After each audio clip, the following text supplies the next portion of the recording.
नमस्ते। आज हम unit 4 from the diary of any friend के थिंकिंग अबाउट लैंग्वेज के क्वेश्चन 1, 2 एंड 3 के क्वेश्चन आंसर करेंगे। First, look at the following words. नीचे दिए गए शब्दों को देखें। Headmistress, long awaited, homework, notebook, stiff backed, outburst. These words are compound words. They are made up of two or more words. Compound words can be, ये शब्द compound शब्द है। ये दो या दो से ज्यादा शब्दों से मिलकर बने होते हैं। कंपाउंड शब्द ये हो सकते हैं। नाउन्स, नाउन यानी संज्ञाएं। हेडमिस्ट्रेस, होमवर्क, नोटबुक, आउटबर्स्ट यानी प्रधानाध्यापिका, गृह कार्य, नोटबुक और विस्फोट। एडजेक्टिव्स यानी कि विशेषण। लॉन्ग अवेटेड यानी लंबे समय से प्रतीक्षित। स्टिफ बैक्ड अकड़ी हुई पीठ वाला। वर्ब्स, वर्ब्स यानी क्रियाएं। Sleep walk, baby seat. Sleep walk यानी नींद में चलना एंड बेबी सीट यानी कि बच्चों की देखभाल करना। Okay. Match the compound words under A with their meanings under B. Use each in a sentence. A के अंतर्गत दिए गए यौगिक शब्दों का मिलान बी के अंतर्गत दिए गए उनके अर्थों से कीजिए, यानी कि मीनिंग्स। प्रत्येक शब्द का प्रयोग एक वाक्य में कीजिए। ओके। फर्स्ट है हार्ट ब्रेकिंग। इसका होगा प्रोड्यूसिंग ग्रेट सैडनेस, यानी कि बहुत ज्यादा उदासी पैदा करने वाला। Second, home sick. Missing home and family very much, यानी कि घर और परिवार को बहुत ज्यादा याद करना। Third, blockhead, an informal word which means a very stupid person. एक अनौपचारिक शब्द जिसका मतलब है बहुत बेवकूफ इंसान। Fourth, law abiding, obeying and respecting the law, यानी कानून का पालन और सम्मान करने वाला। Fifth, overdo, do something to an excessive degree, किसी काम को हद से ज्यादा करना। Six, daydream, think about pleasant things forgetting about the present, यानी वर्तमान को भूलकर सुखद बातों के बारे में सोचना। Seven, break down, an occasion when vehicle machine stop working, यानी कि वह स्थिति जब वाहन मशीनें काम करना बंद कर देते हैं। 8, output, something produced by a person, machine और ऑर्गेनाइजेशन, यानी किसी व्यक्ति, मशीन या संगठन द्वारा बनाया गया कोई उत्पाद। ओके। अब हम इसका सेंटेंस देख लेते हैं। फर्स्ट है, the movie had a heart breaking ending, यानी फिल्म का अंत दिल तोड़ने वाला था। Second, the child felt homesick at the hostel, बच्चे को हॉस्टल में घर की याद आ रही थी। Third, don't act like a blockhead in class, class में बेवकूफ की तरह बर्ताव मत करो। Fourth, law abiding citizen follows all rules, कानून मानने वाला नागरिक सभी नियमों का पालन करता है। Fifth, do not overdo the exercise, ज्यादा एक्सरसाइज मत करो। Six, Riya likes to daydream during lectures, Riya को लेक्चर के दौरान दिन में सपने देखना पसंद है। Seven, our car had a break down on the highway, हमारी कार हाईवे पर खराब हो गई थी। 8, the factory increased its output this year, factory ने इस साल अपना प्रोडक्शन बढ़ा दिया है। ओके। सेकंड, फ्रेजल वर्ब यानी वाक्यांश क्रिया। A phrasal verb is a verb followed by a preposition or an adverb. Its meaning is often different from the meanings of its part. Compare the meanings of the verbs get on and run away in A and B below. You can easily guess their meanings in A, but in B they have special meanings. Phrasal verb एक ऐसा verb होता है जिसके बाद कोई preposition या adverb आता है। इसका अर्थ अक्सर इसके अलग अलग हिस्सों के अर्थों से अलग होता है। नीचे ए और बी में दिए गए वर्ब्स गेट ऑन और रन अवे के अर्थों की तुलना करें। आप ए में उनके अर्थों का आसानी से अंदाजा लगा सकते हैं, लेकिन बी में उनके विशेष अर्थ हैं। ओके। पहले आप देख लीजिए वर्ब क्या होता है। ये आपकी बुक में नहीं है, यहाँ मैंने आपको समझाने के लिए बनाया है। वर्ब यानी होता है एक्शन वर्ड, जैसे कि रन, रन यानी कि दौड़ना। ईट, ईट यानी खाना। प्ले, प्ले यानी कि खेलना। सेकंड है प्रीपोजिशन। प्रीपोजिशन क्या होता है? जो किसी चीज की पोजीशन या रिलेशन बताए। एग्जाम्पल, इन यानी होता है में, ऑन यानी कि पर, एट यानी भी होता है पर, टू यानी को या की तरफ, फ्रॉम यानी से, विथ यानी कि के साथ, ऑफ यानी का की या के। जैसे कि आप सेंटेंस देख लीजिए, the book is on the table. तो यहाँ पे जो ऑन है वो आपका क्या है? प्रीपोजिशन है। ओके, मतलब जो बुक है वो क्या है? टेबल के ऊपर यानी कि पर, मतलब रखा हुआ है। Okay, second, she is in the room. तो यहाँ पे इन आपका क्या है? प्रीपोजिशन है। ओके, मतलब वह रूम के अंदर है या रूम में है। ओके, तो यहाँ ऑन और इन आपका क्या है? प्रीपोजिशन है। Third, adverb. एडवर्ब क्या होता है? जो वर्ब के बारे में एक्स्ट्रा इंफॉर्मेशन दे। एग्जाम्पल, अवे, अवे यानी कि दूर, आउट, आउट यानी कि बाहर, अप यानी कि ऊपर, डाउन, डाउन यानी नीचे, ऑफ यानी कि अलग, बैक यानी कि वापस। तो जैसे कि सेंटेंस देख लीजिए, ही वेंट अवे। तो यहाँ पे अवे आपका क्या है? एडवर्ब है। और second, the light went out. तो यहाँ पे आउट आपका क्या है? एडवर्ब। तो यहाँ पे अवे और आउट आपका क्या हो जाएगा? एडवर्ब। ओके, तो आप देख लीजिए फ्रेजल वर्ब। फ्रेजल वर्ब आपका किससे मिलकर बनता है? Verb, adverb and preposition. Okay, जैसे कि अभी आपने ऊपर देखा। तो जैसे कि गेट ऑन, गेट आपका क्या है? वर्ब है, और ऑन आपका क्या है? प्रीपोजिशन है। रन अवे, तो रन आपका क्या है? वर्ब है, और अवे आपका क्या है? Adverb. Gate on in life, तो यहाँ भी आपका क्या है? Verb and preposition. Run away with, तो रन आपका क्या है? वर्ब है, अवे आपका क्या है? एडवर्ब है, और विथ आपका क्या है? प्रीपोजिशन है। रन आउट ऑफ, यहाँ भी वर्ब, एडवर्ब एंड प्रीपोजिशन है। रीच आउट ऑफ, यहाँ भी आपका क्या है? Verb, adverb and preposition. तो आपका फ्रेजल वर्ब किससे मिलकर बनता है? वर्ब और प्रीपोजिशन, या फिर वर्ब या एडवर्ब, या फिर वर्ब या प्रीपोजिशन, या फिर तीनों, verb, adverb and preposition. Okay, तो यहाँ पे देख लीजिए phrasal verb, get on. Get on यानी क्या होता है? चढ़ना भी हो सकता है या फिर सफल होना भी। ओके, मतलब मीनिंग अलग अलग हो सकते हैं।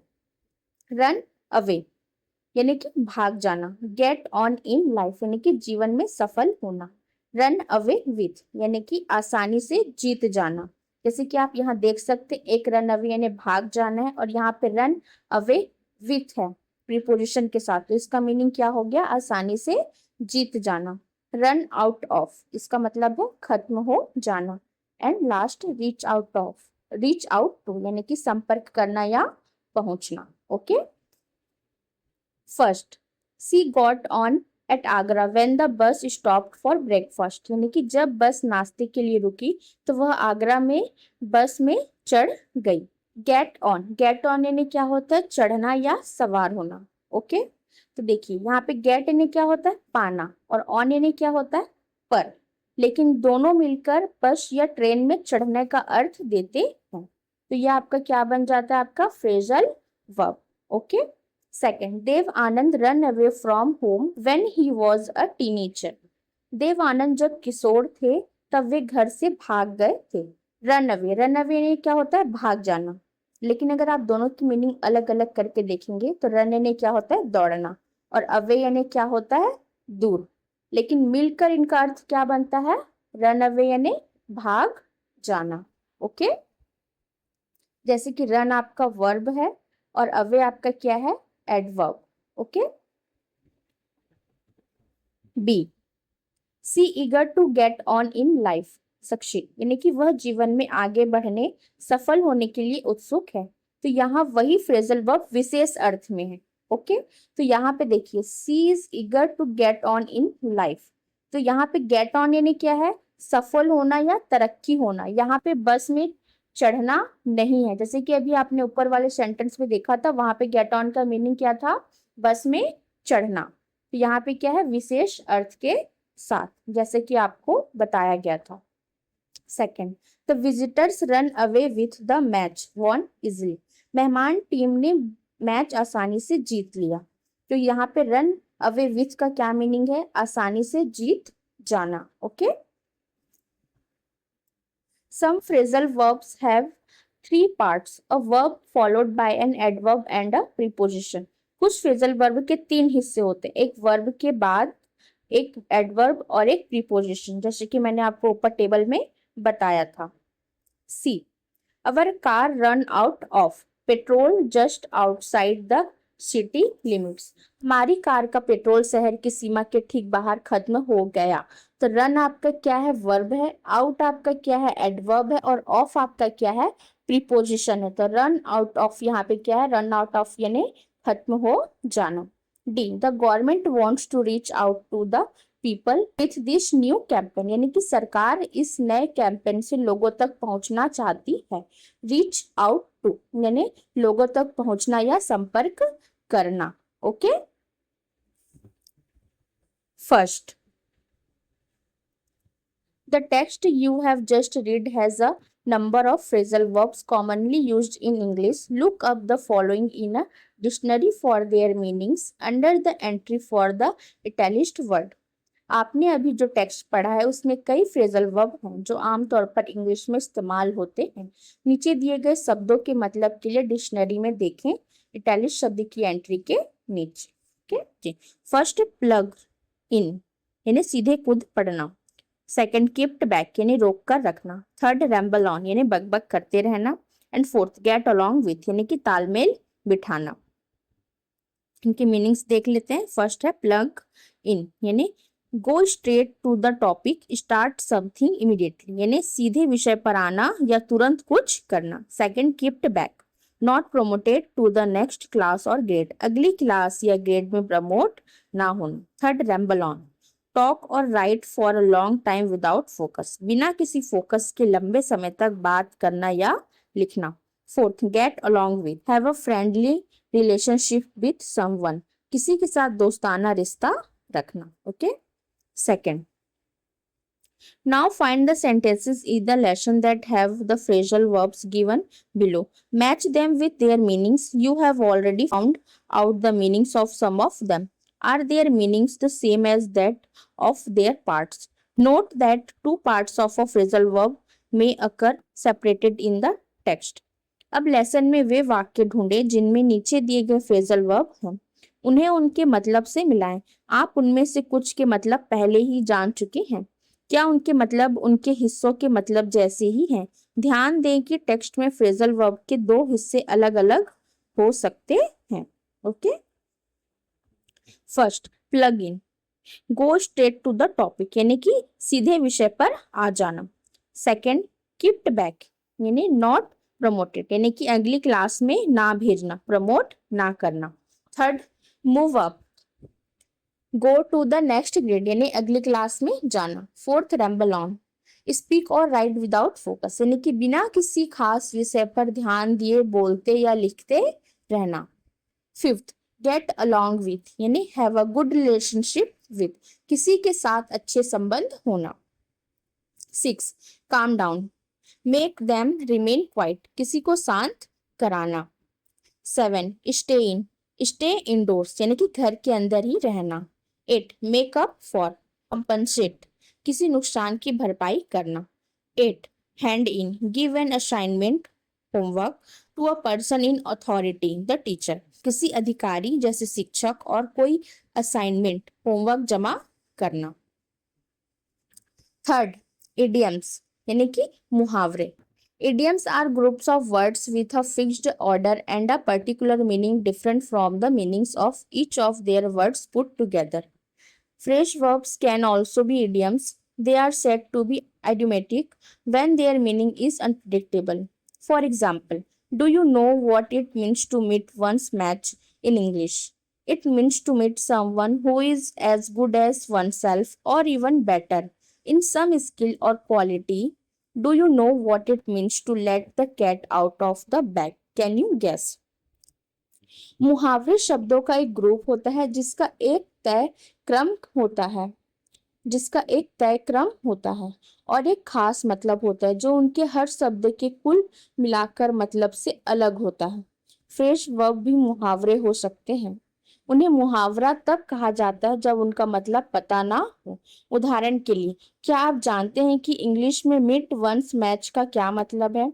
इसका मतलब है किसी ऐसे व्यक्ति से मिलना जो किसी स्किल या क्वालिटी में खुद जितना ही अच्छा हो या उससे भी बेहतर हो। क्या आप जानते हैं कि let the cat out of the bag का क्या मतलब है? क्या आप अंदाजा लगा सकते हैं? First, here are a few sentences from the text which have idiomatic expressions. Can you say what each means? You might want to consult a dictionary first. यहाँ टेक्स्ट में कुछ वाक्य दिए गए हैं जिनमें मुहावरे वाले एक्सप्रेशन हैं।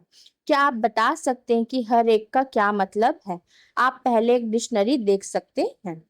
First, our entire class is quaking in its boots. हमारी पूरी क्लास डर के मारे कांप रही है। मीनिंग, वेरी फ्राइटेंड और नर्वस, यानी बहुत ज्यादा डरा हुआ या घबराया हुआ। Second, until then we keep telling each other not to lose heart. तब तक हम एक दूसरे से कहते रहते हैं कि हिम्मत मत हारो। Meaning, not to become discourage, keep courage. निराश ना होना, हिम्मत बनाए रखना। Third, mister Kissing was annoyed with me for ages because I talked so much. Mister Kissing मुझसे बहुत लंबे समय से नाराज थी क्योंकि मैं बहुत ज्यादा बातें करती थी। Idiom, for ages. Meaning, for a very long time, यानी कि बहुत लंबे समय तक। Fourth, Mr Kissing was trying to play a joke on me with this ridiculous subject but I would make sure the joke was on him.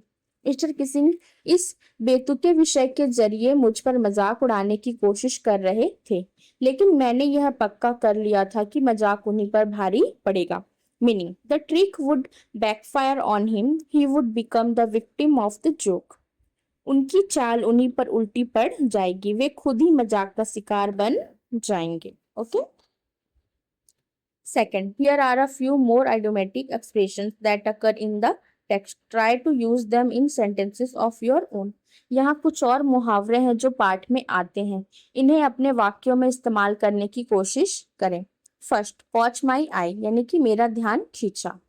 Meaning, attracted my attention, यानी कि मेरा ध्यान आकर्षित किया। सेंटेंस, द ब्यूटीफुल पेंटिंग कॉच माई आई, यानी उस खूबसूरत painting ने मेरा ध्यान खींचा। यहाँ आपको मीनिंग नहीं पूछा गया है, सिर्फ सेंटेंस के लिए बोला गया है, लेकिन यहाँ मैंने फिर भी लिख दिया है मीनिंग, आपको लिखने की जरूरत नहीं है। ओके, यहाँ सिर्फ आपको सेंटेंस पूछा गया। Second, he would had enough, अब बस बहुत हो गया। Meaning, could not tolerate any more, अब और बर्दाश्त नहीं कर सकता। Sentence, he would had enough of the noise and left the room, शोर शराबे से वह इतना तंग आ गया था कि उसने कमरा छोड़ दिया। थर्ड, लाफ अवर सेल्फ सिली, हंसते हंसते बेहाल हो जाना। मीनिंग, लाफ अ लॉट, यानी कि बहुत ज्यादा हंसना। Sentence, we laughed our self silly while watching the comedy show, comedy show देखते हुए हम हंसते हंसते बेहाल हो गए। Four, can't bring my self to, खुद को तैयार ना कर पाना। Meaning, unable to make one self do something, मतलब खुद को कोई काम करने के लिए तैयार ना कर पाना।